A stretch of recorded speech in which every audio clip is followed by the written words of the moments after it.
Good evening, ladies and gentlemen. My name is Isaac Joel. Welcome to Opus Vita Talks, where we discuss my favorite things of all time, movies. We're going to catch you up on so much has happened. I do apologize first and foremost that we weren't able to do an episode last week. We were busy with a personal project that we did that is now on our YouTube, The Joker. It is a short film that we put together on our spare time for fun for Halloween.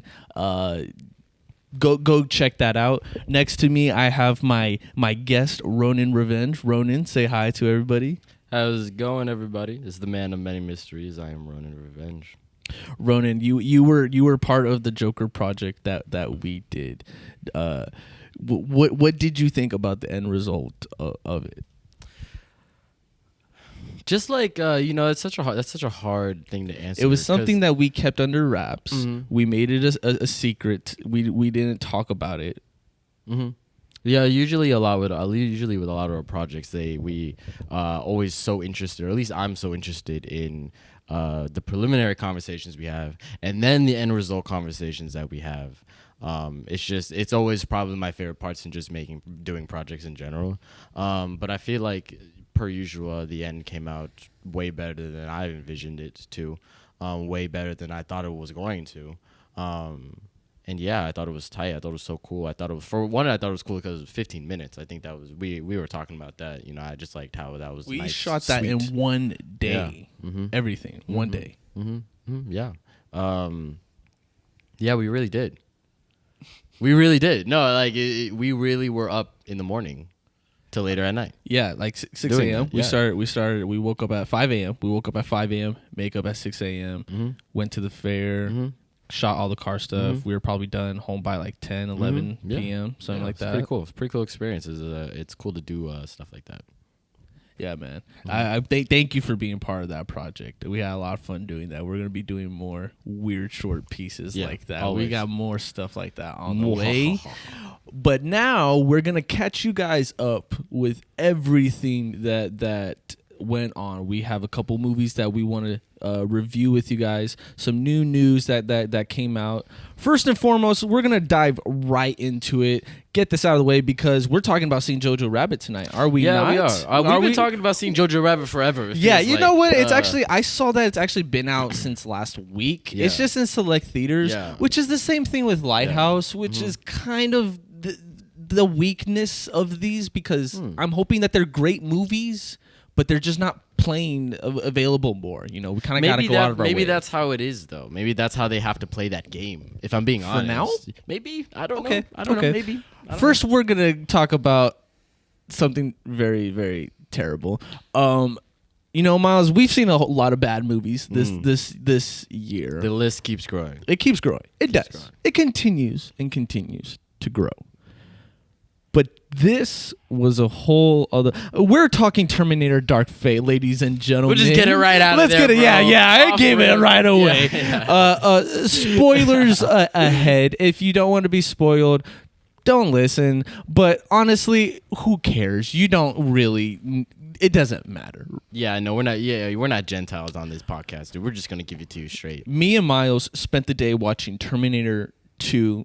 And Salvation, both of our favorite Terminator movies. Yeah, by far. We were getting hyped and excited, and we talked about the mythology of Terminator and how what it stands for, how opera it is, like the Skywalker story, man, and how we really got robbed with Genesis.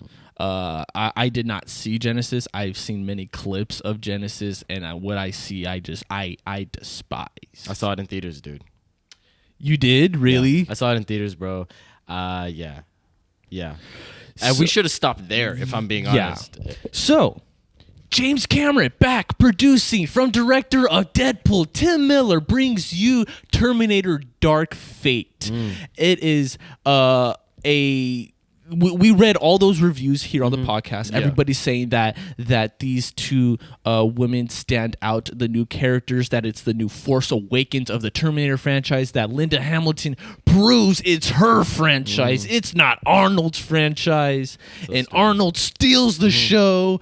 And these girls are fantastic. Gabriel Luna's new Terminator is menacing. Did you feel that way? Absolutely not, dude. And that's the problem. I'm having a lot of trouble with reviews now, dude. I'm having a lot of trouble trusting what people say, even if it's the actors themselves, dude. If I'm being honest, I mean, I know that's generally a rule of thumb, you know, but like, this wasn't even good credit to what the actors were saying about it. This was a lot of the reviews that were coming out of it, and they were completely untrue. So false, bro. And it just makes me sad. It just makes me sad because I go back to the day we were watching T2 and we were watching Salvation. We were just talking about all the fucking things we liked about it, dude. I wish I could have had that with this. I wish I could have had that with fucking Genesis, dude. You know?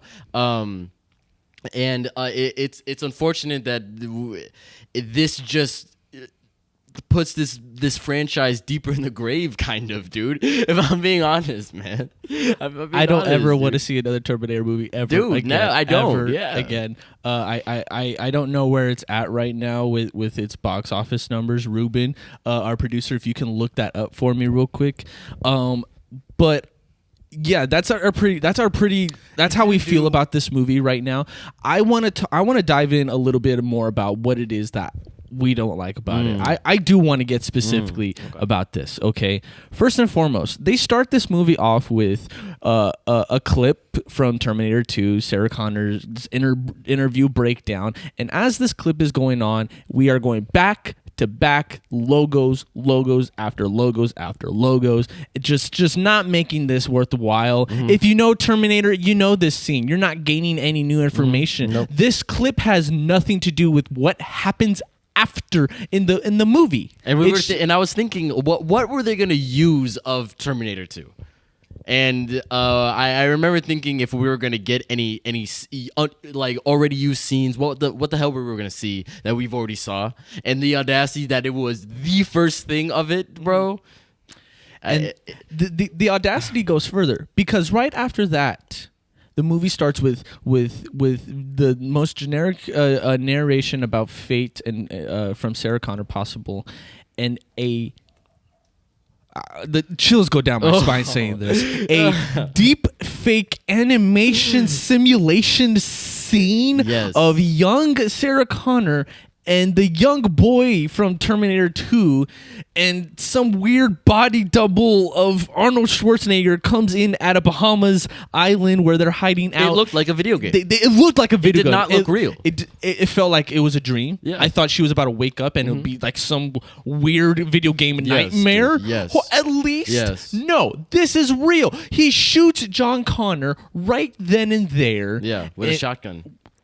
Dismissing everything from the other movies, which we've heard that before, but for that to be the thing that starts this movie off of, hey, remember that character that we were fighting so hard for in Terminator 2? You remember how we keep saying Terminator 2 is so important? Yeah, we shot him. Boom, right there in the first minute. They don't give a fuck. They don't. They don't give a fuck. They don't. If you think that Terminator could potentially have gotten worse, if you have seen Genesis, you know, if you haven't seen Genesis, congratulations, you're part of the elite, if I'm being honest. But if you have, and if you think it could get worse, it does, dude. Believe it or not. Believe it or not, it does. It does get worse. Linda Hamilton looks horrible. Yeah, no. We were talking about how sexy she is in T2. Yes, dude. So sharp. So much sex appeal. Sonya to Blade, her, yes, dude. I agree. James Cameron and her were married at one point. I see what. Exactly. You feel the love watching that movie. Absolutely. When they're doing long takes of her laying down and having breakdowns, you can see that they wanted that he wanted to look at this woman and admire her, and you feel that love in that movie. She had no reason to be in this movie. Her reason to be in this movie is she gets text messages from the future that a new Terminator is coming at this address at this time, and then she goes and kills that Terminator. It happens every 2 years, so she's a Terminator hunter. That's her reason for being in this movie. Heinous dialogue from her. Some specifically The the star of this movie, Mackenzie Davis. Who is not a bad actor, okay? Now she has a okay resume. She was in Blade Runner.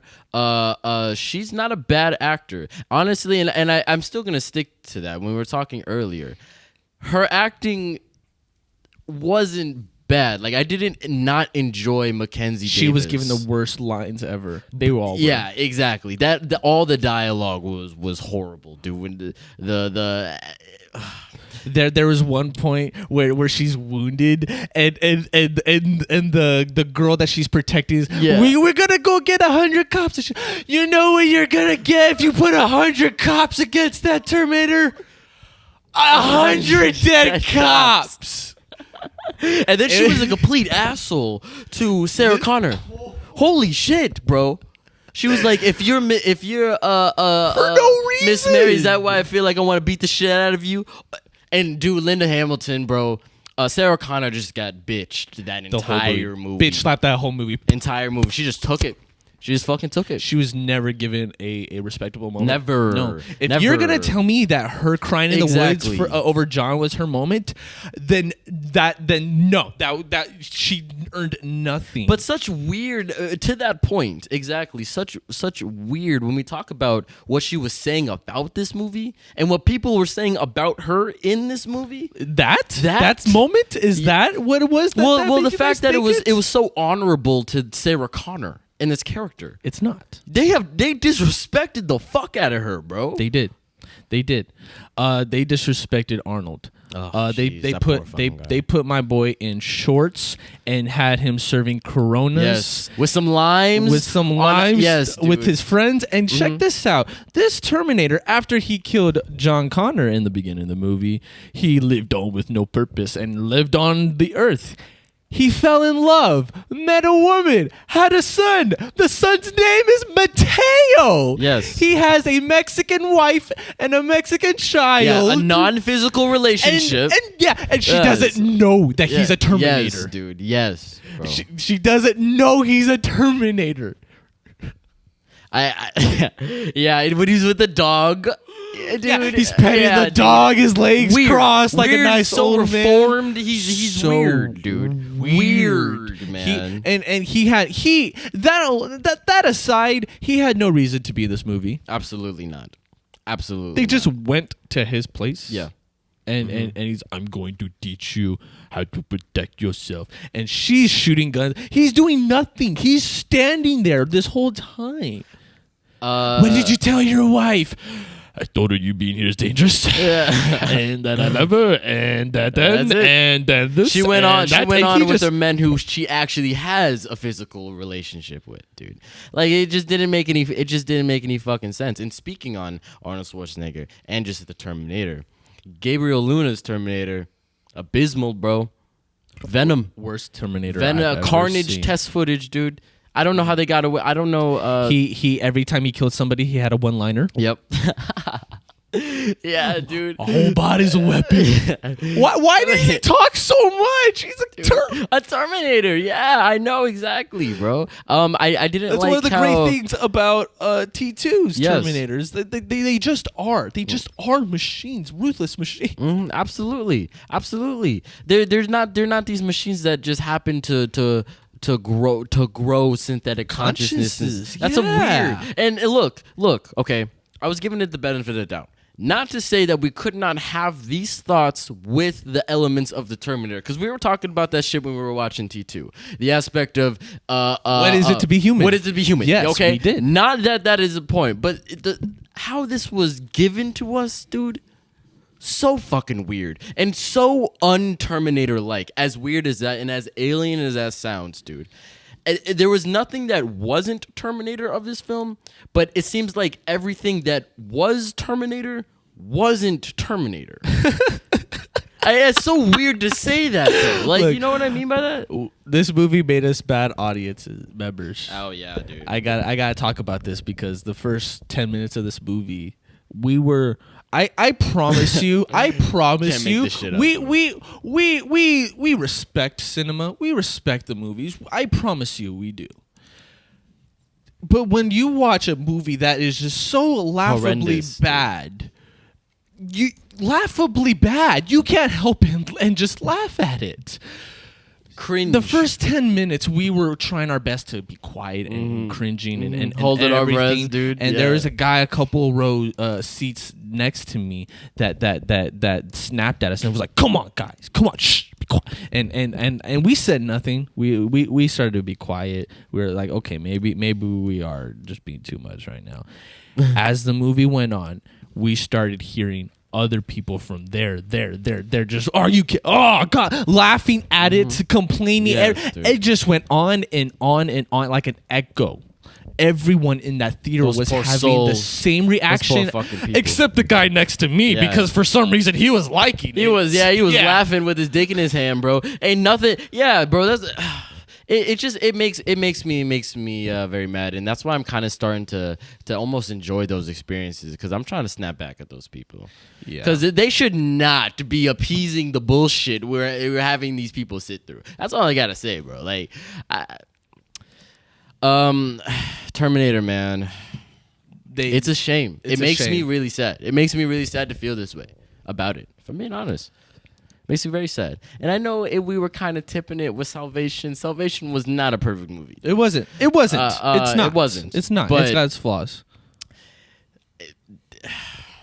This franchise is deep in the grave, and I'm very seriously concerned for anything they consider doing in the future. James Cameron and Tim Miller. James Cameron has been very open recently that they were having arguments, and they are still kind of not seeing eye to eye right now. What were the arguments about? Sorry to cut you off, but no, like, it's okay. I don't know. He hasn't said. said. He hasn't said. Not a money thing, creative differences. No, creative that bullshit? differences. We're talking story. He said that when he was doing Alita Battle Angel, when he was producing that, and that director was making that movie, that director was asking James, this is your vision. I want to make your vision, and he was very open in that creative aspect with him. And he says that he had a very different experience with Tim with Terminator. It felt like Tim was just making it his movie, and James was like, well, I do have a little bit of insight. It is my franchise. Absolutely.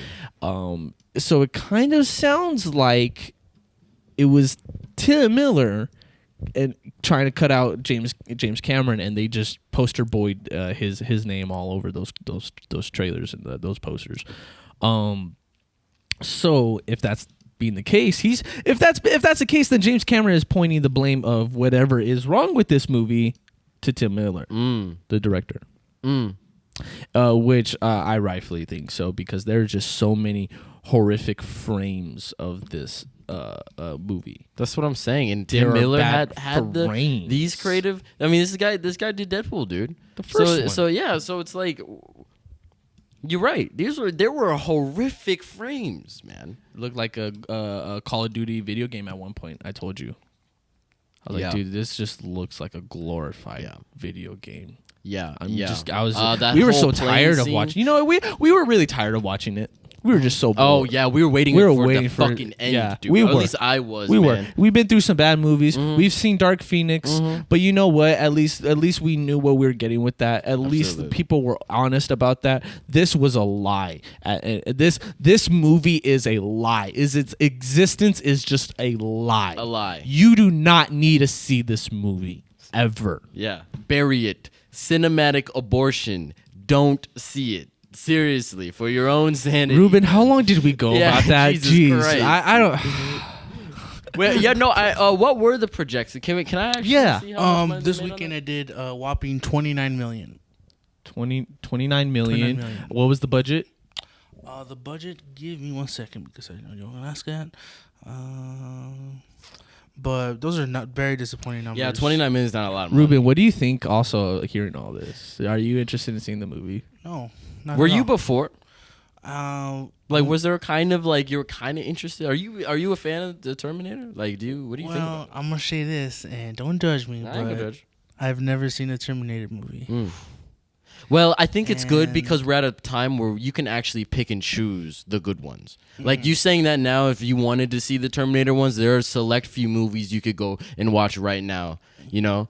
I think you can watch the first two and know that those are iconic. Absolutely. And you can watch 3 and 4 and at least have an enjoyable time watching them. Beyond that, that's it. Just the first 4. Yeah, like I've seen clips and snippets of like the first 2. It's But- yeah. Other than that, you know, Did you find the budget? the budget is around 185 million to 196 million. That's not even making a dent. That's not making a dent. What was Genesis's opening weekend numbers? If you can look that up for me real quick. That was 49 million. Opening weekend? Yes. So Genesis was 49 million, and Dark Fate is 28 million. That's not good, ladies and gentlemen. No, not good. It makes me happy. Does. That makes me happy. This needs to end. That This has needs to end. stop. We can't You be know making what? movies like this anymore. Fear for Avatar.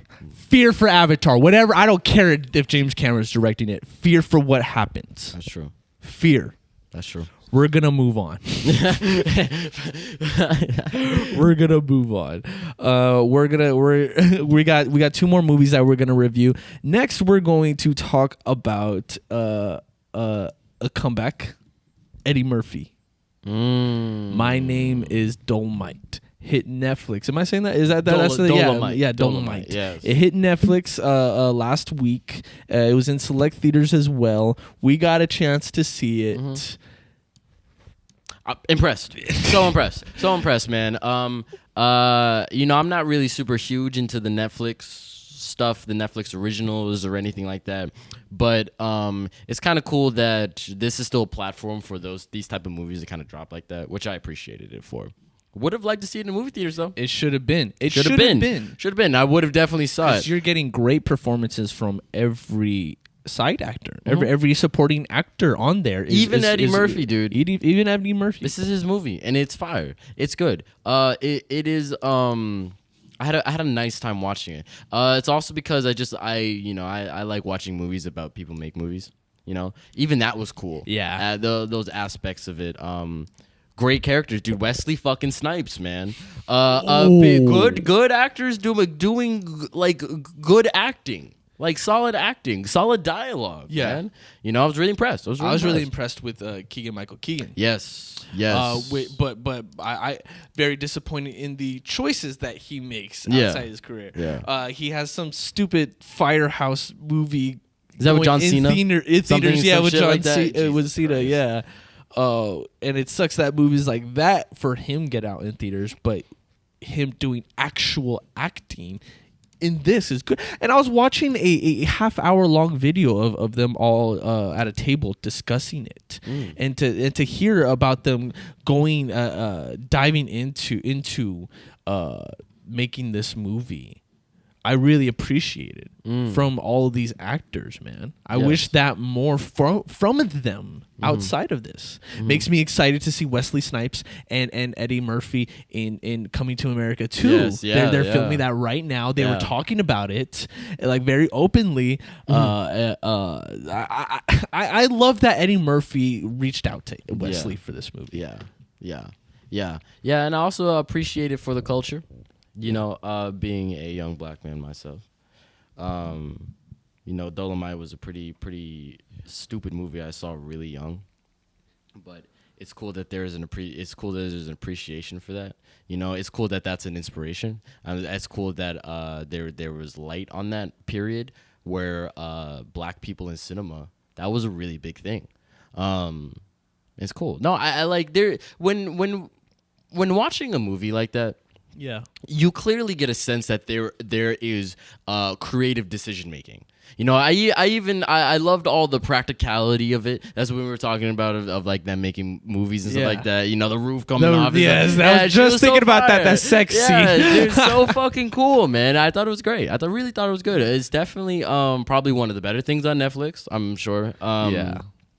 and a really good movie if you like things like, if you like those kind of like real time period aesthetic movies, Once Upon a Time in Hollywood and all that bullshit. Which, right? you know what, kind of surprises me that this isn't in more theaters, because we get movies like Once Upon a Time in Hollywood. Yes, it's a Tarantino movie, and yes, it was good, but there were some problems with it, story wise. On it should have had more of a story, more of a structure. Yeah, super unpopular opinion, but I agree.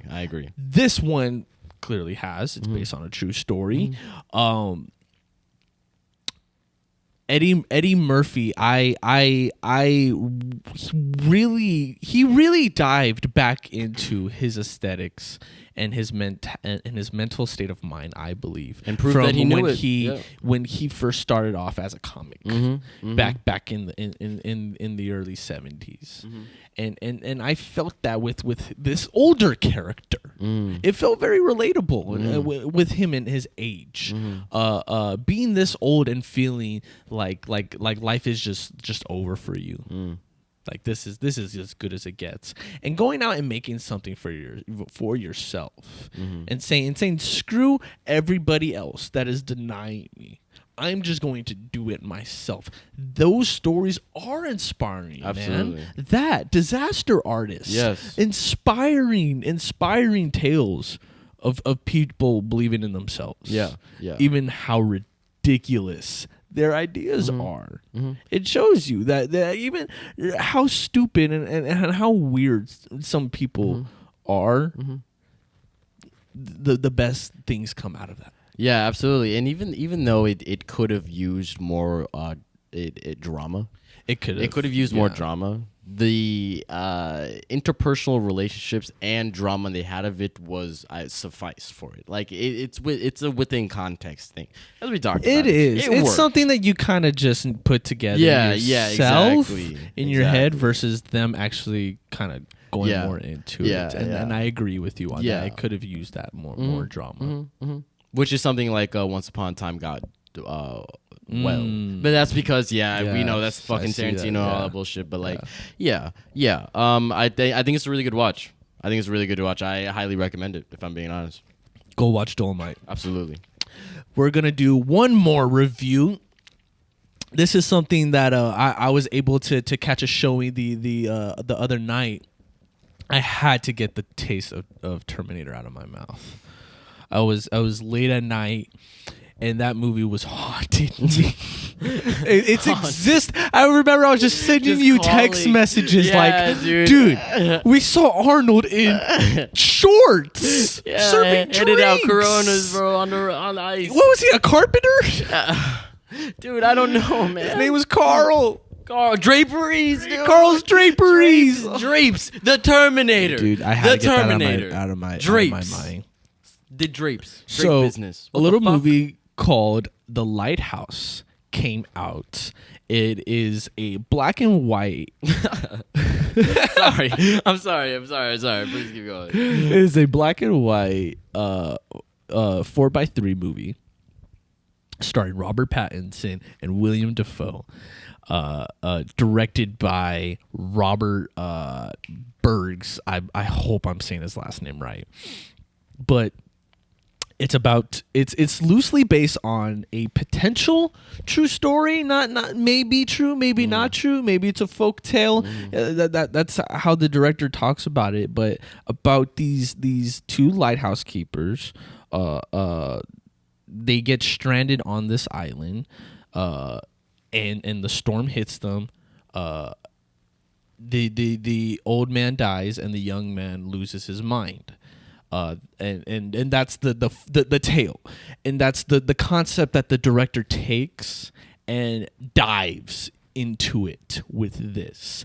This was a movie that I was questioning, honestly, in the first 20 minutes if I was going to like it, if I'm going to see this again. What you saying that watching the movie? Yes. What made you question that exactly? Things were happening. It was a little slow. It was a little slow getting there. Because you're asking yourself, well, what's the story? What's the point? What's the story? And you still don't know. You still don't know these characters. You don't know. It kind of takes its time. I appreciated Those that. slow After burns, it was a slow burn. yeah, it was a really slow But they have burn. to have that They have element. to have Yeah, I them, understand. yes. Yeah, I get you. So, and it was, it was, and I was questioning: was this movie being weird to be weird, or was it being weird with context? You know, was there a meaning and metaphors behind everything going on? I was questioning whether that was even there. I was questioning: was this just weird to be weird? Was this just aesthetics, pretty much, and no story? Way wrong. I was completely wrong, and I kept telling myself, I'm like, I just need to wait for the ending.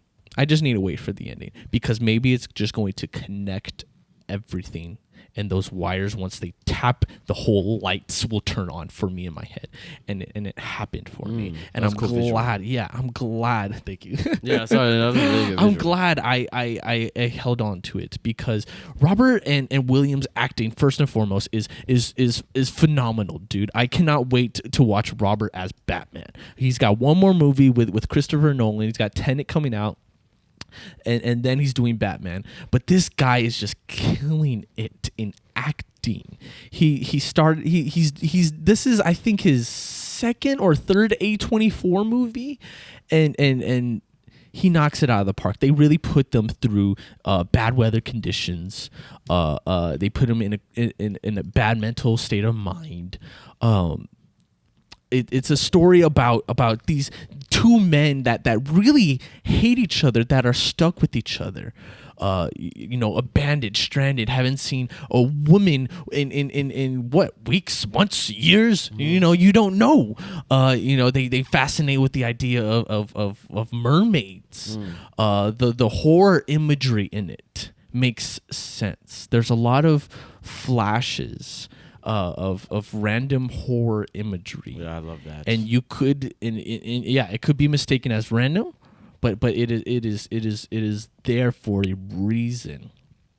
They play a lot with the idea of his sexuality, of him being so stranded here, and not seeing a woman in so long, and how charged up he is, and what that does to him mentally. And it's believable, man. It is so believable. This movie reminded me of I remember in high school having to study Edgar Allan Poe, and I was so fascinated with Edgar Allan Poe, with his writing, with the way that he thought, if I'm being honest, and how dark and how gothic he is. Honestly, that was just. I wasn't always fascinated with books and authors, but that was one thing that I always gravitated towards, his stories with the Raven and the one with the plague of the whole town, and the rich people hide in the mansion, and one by one they all died from this disease. He has beautiful imageries in his book. He is, to me, my Stephen King, I guess. And I always remember hoping and wanting movies like this man's mind. What would it be like if this guy was a film director today? And I guess you could call that Alfred Hitchcock in a sense. I love Alfred Hitchcock. Of course. But for me, for my sake, I believe that this was a movie straight from this guy's mind. This was something I would see again. I remember talking to my mom about it, and because she too is a Gothic poetry fan, and we started talking about it a little bit about it. I didn't give it away too much to her because I don't want to spoil this movie. I don't want to spoil it at all for you guys. I want you guys to go and check this movie out.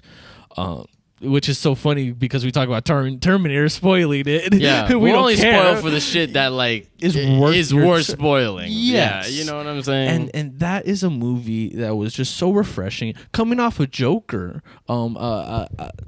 With the mental themes the Joker had, and the mental themes that this movie had, felt so refreshing.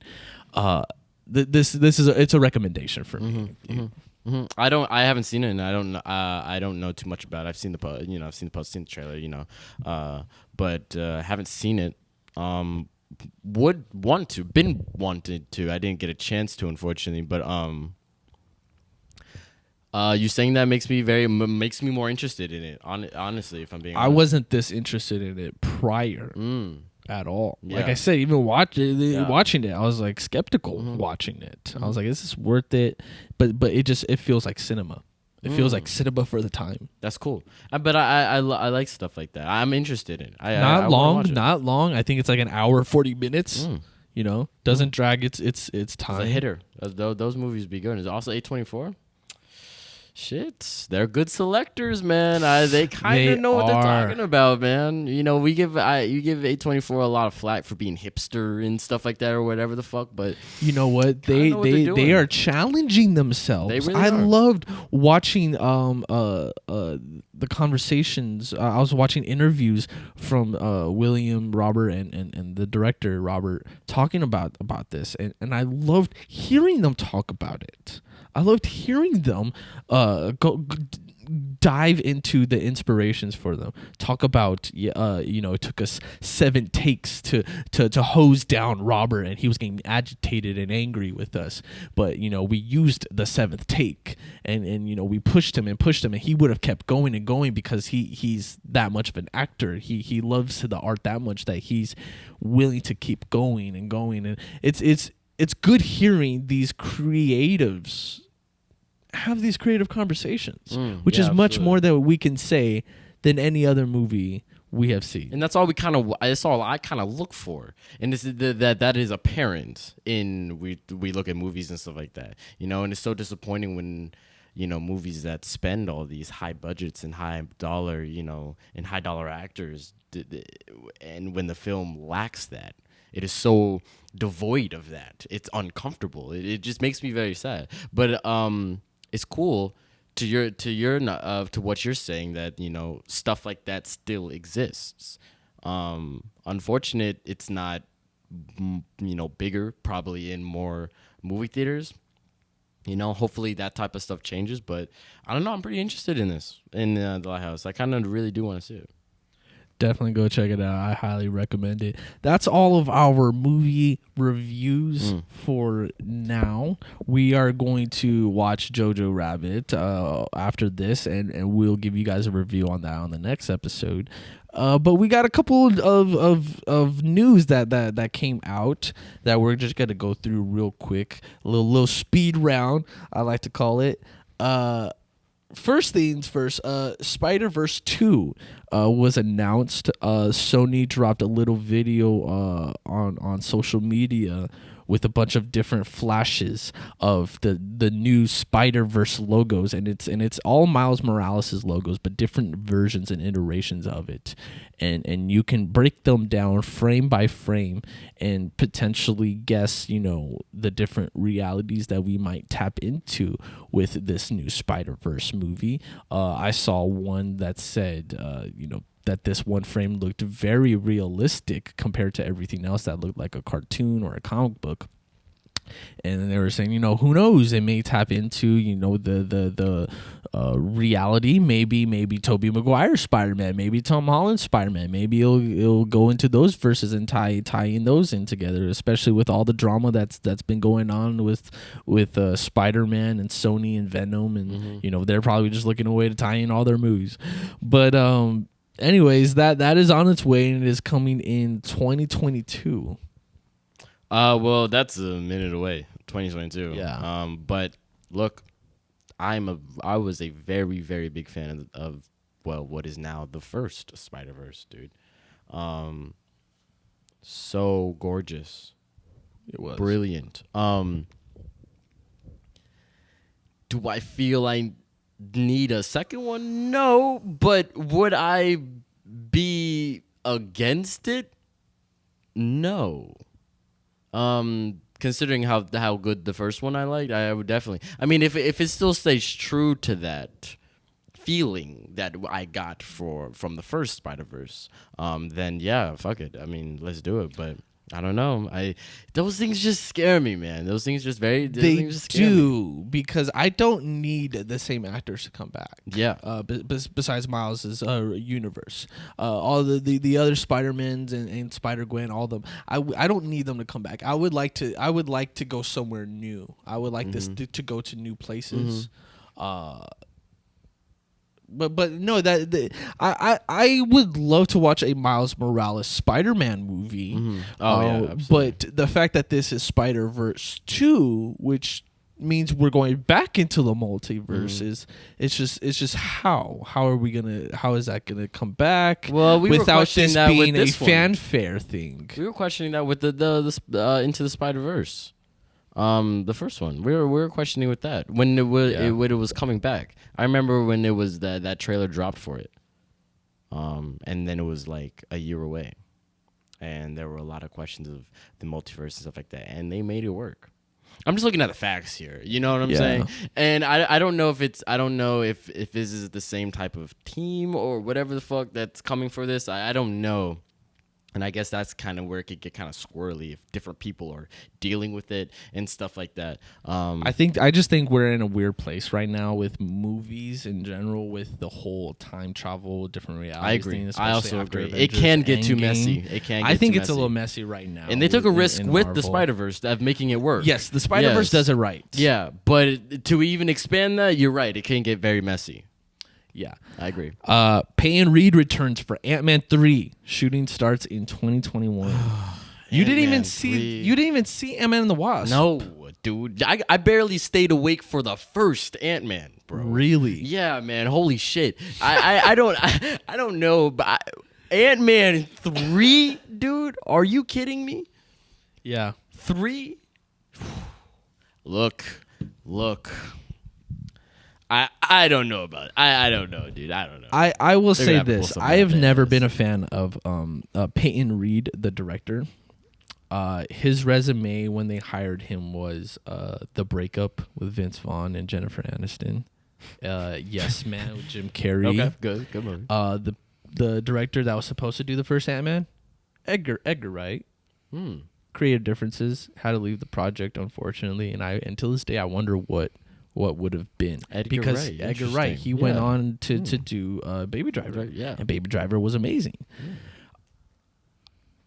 I'm not a fan of this director because of how small he thinks, and no, that's not a fucking Probably why he's doing Ant-Man versus the Wasp 3. It just doesn't feel like his element is what I feel like. It doesn't feel like his element. It doesn't feel like this should be. I was not a fan of Ant-Man and the Wasp. I was disappointed that this was the movie right after Infinity War, and that's how I felt with Spider-Man Far From Home as well. I love Paul Rudd. He just got done doing an amazing miniseries on Netflix called Living with Myself, where he's a clone and he has to live with himself. But he's a phenomenal actor. He is. He is. I don't say that because of Paul Rudd. I'm not a huge fan of the Ant-Man story in the world. And again, especially with where we are right now with the Marvel Cinematic Universe, we are 5 years into the future. We're no longer in our present timeline. We're now in the future. We're gonna be always, I think, bouncing around. I think all these Marvel movies are always gonna start off with like in 2018, in 2017, something to flash us back to 1 year, and then back present 2028 or whatever timeline we're now in. I think like 2023. I think, it's messy right now. His daughter is older. I'm not interested, but I would like to see a trailer. Yeah. Whenever. Disney Plus is live next week. First Mandalorian episode drops. Did you see that new Mandalorian trailer? Of course I did. Oh my god, dude, it looks good, man. It looks good. I wished we had did a reaction for that and not Rise of Skywalker, because our reaction to Rise of Skywalker was just so dry. And when I was watching Mandalorian, I was like, dude. like it was just, it was getting my attention. I love the way it looks, dude. I love the way it looks. I like how it looks like a movie. It looks big. Should have been a movie. It looks big. I don't know. It may be. Maybe we'll see. We'll Yeah. see. But that's a good point, though. It looks big. It looks meaty. Looks Budgeted. new. Looks Yes. refreshing. Yes, Looks it doesn't look different. half-assed. That's what I'm trying to say. Like that's a lot of the stuff I've been experiencing with Star Wars. Is just feels like a lot of half-assery. You know, like it's almost, especially with and I don't want to go too far into the we don't. trailer. You know, just to keep it short. But that's kind of what I experienced with that trailer. It didn't feel completely like Star Wars. It kind of felt like half of Star Wars, and I don't get that from The Mandalorian. It feels faithful to the aesthetics while giving something new. I'm in. I was in since when the first trailer dropped. Yeah, I agree. This did feel like the cinematic trailer. This felt like the Boom trailer. This felt. It definitely was, dude. Yeah. One episode every week to keep the conversation Kinda nice. going. They're doing the HBO style. Do you like that? Yeah, I like that. I like the 1 week thing. You know, speaking on a person who's not a Ruben, fan can you of see how shows, many episodes they're going to be doing? I believe they're doing 8, but I can double check. But that's kind of a cool schedule. I could get behind this something And like it's that. already been renewed for a second season. And you know what though? That helps. Whoa, really? Already a second season? Yes. Interesting. Maybe they're confident. They sounds like confidence They to should me. be. They Yeah, should be should be. confident. That is what we want. Damn, I forget what I was gonna say.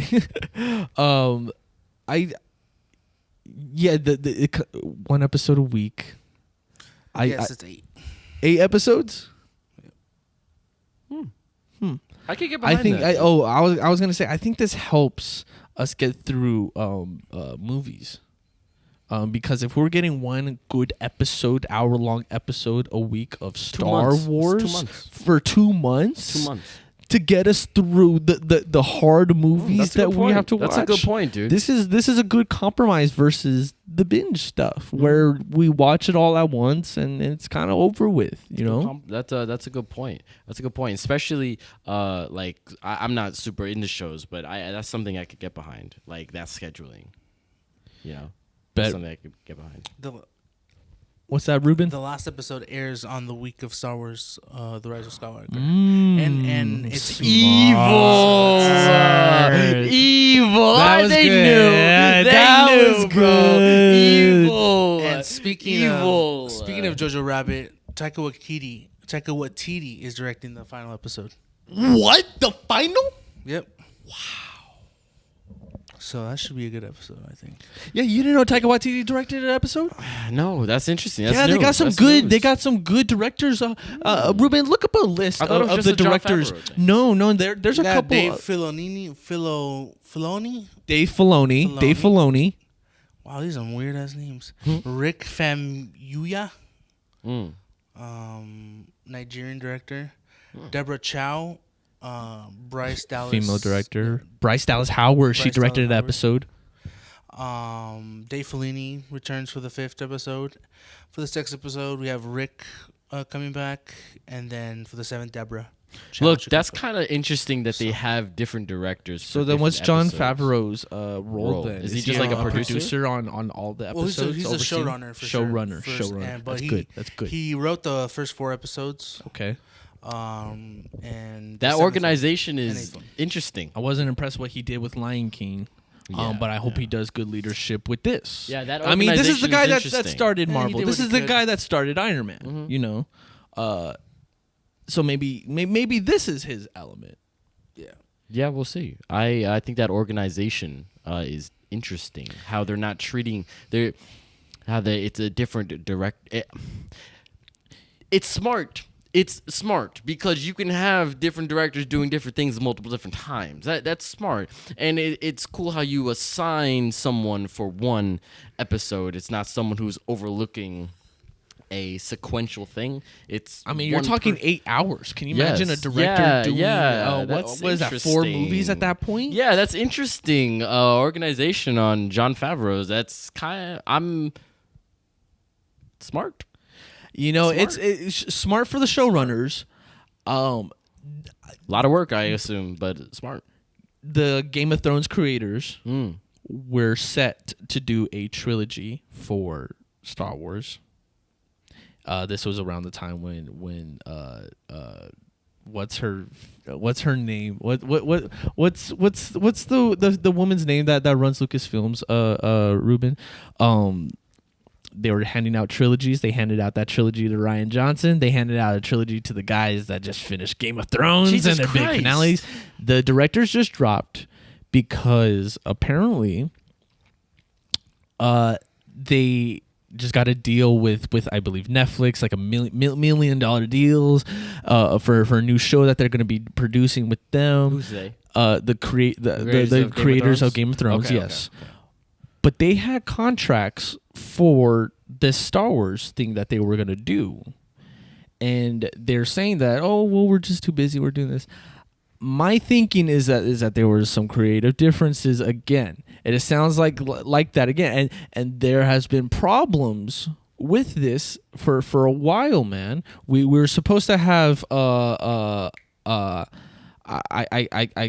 forget that director's name from the first Jurassic World, but he was fired. He was supposed to do Last Jedi. Then Rian Johnson came in, and then they got rid of Rian Johnson. Then they had to bring back J.J. Abrams. The Han Solo movie, the directors from the Lego movies and 21 Jump Street were doing that, and then they got canned.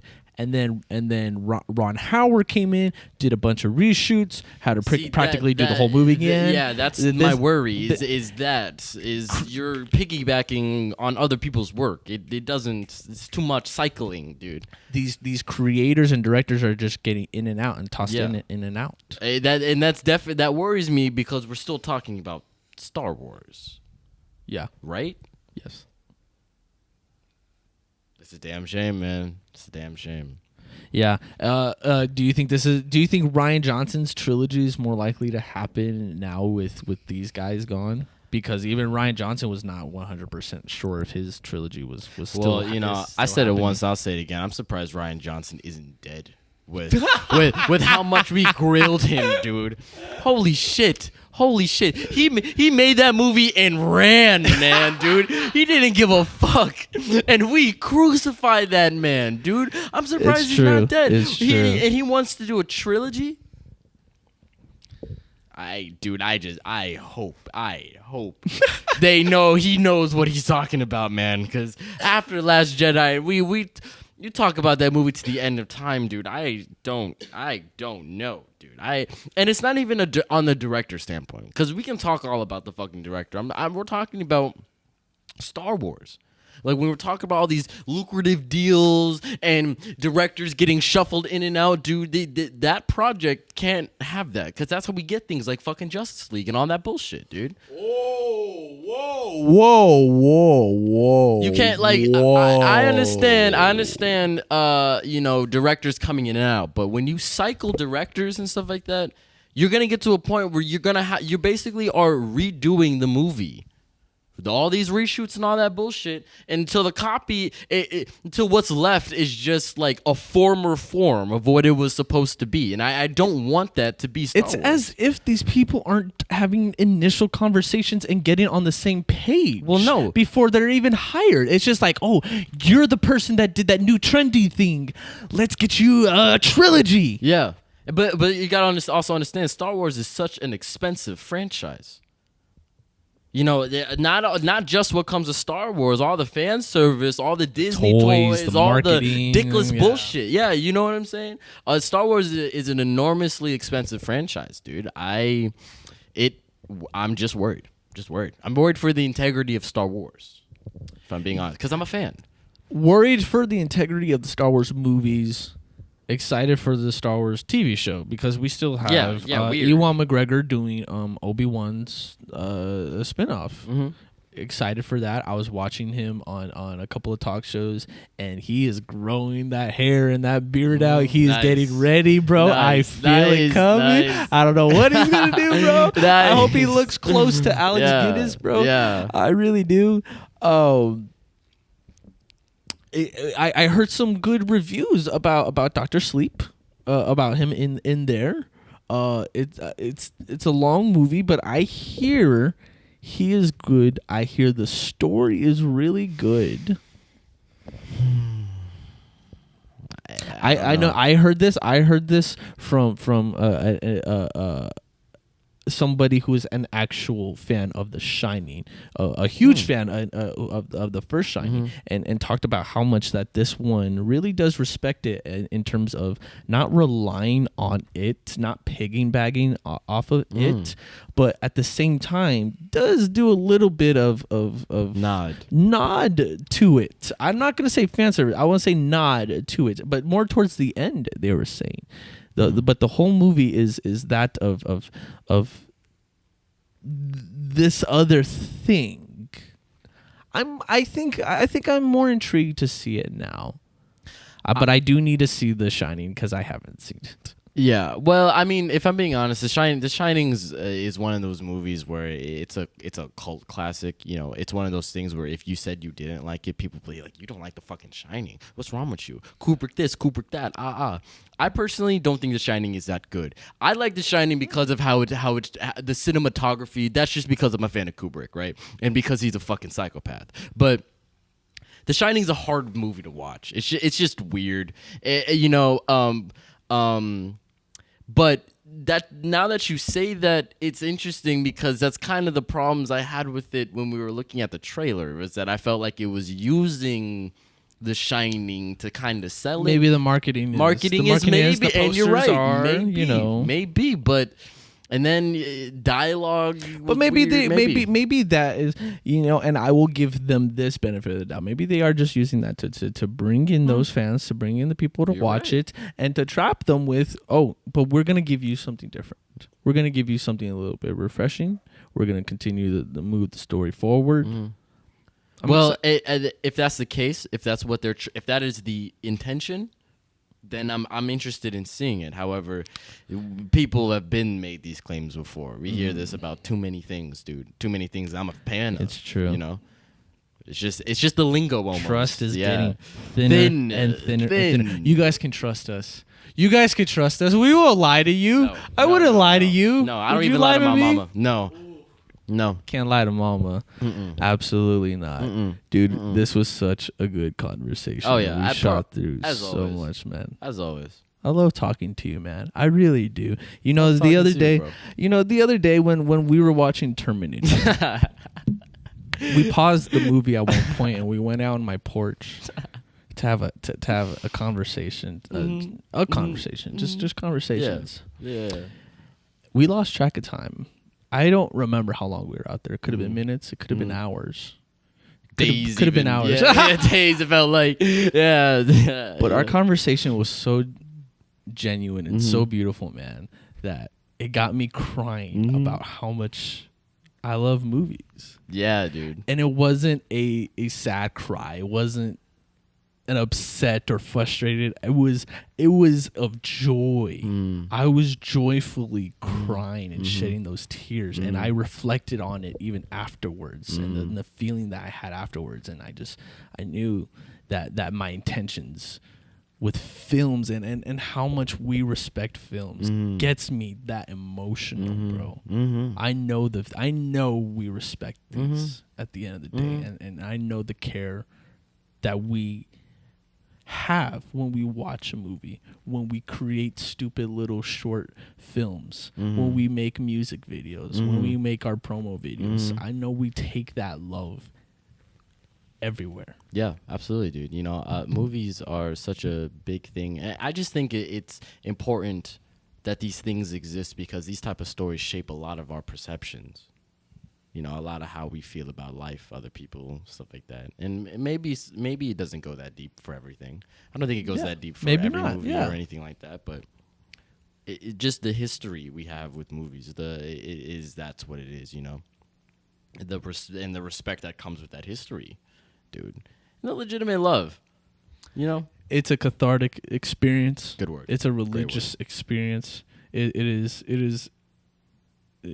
the best experience going to the movies anybody could ever have. Experiencing a great movie is the best experience you can ever have. And talking about a good movie. The discussions that happens after. Yes. The ideas that come from other good movies. Being inspired by a good movie. Yes. Yeah, absolutely. It goes hand in hand. I live for that. you know. And that goes even sometimes beyond movies. It goes even just to art, you know. But yeah, man, movies. We talk about movies all the fucking time. We do. It's corrupted our lives. Literally, it's really taken has. over us. It is us. It is our identity. Nothing else without it. Yeah, no, honestly, You know? yeah, dude. I don't know where I would be, you know, because there are a lot of people I know that are not a fan of movies. Not saying that they're lesser people, No, or like they're a not. type of subspecies of shambling Yeah. subhumans or anything like that. Nothing like that, but like, I wish those people could connect with maybe not even movies, but at least something like that, you know. Because there's a certain feeling, and you have when you connect to art, and sometimes people can get that through movies or the music or through whatever the fuck. But it is just that connection to things, you know, the connection to movies and just cinema, and the love for it is real deep. At least I like to think. I don't know. Maybe we're fucking stupid. The cinema is truly a work of art through life. No, yeah, absolutely. It is truly a work of art. Thank you, ladies and gentlemen, for listening to us go on and on about films once again. My name is Isaac Joel. Thank you for listening to Opus Vita Talks. We'll see you next time. Stay black, America. Do bow bow. Do bow Do bow bow bow bow. bow. Let's go to the movies.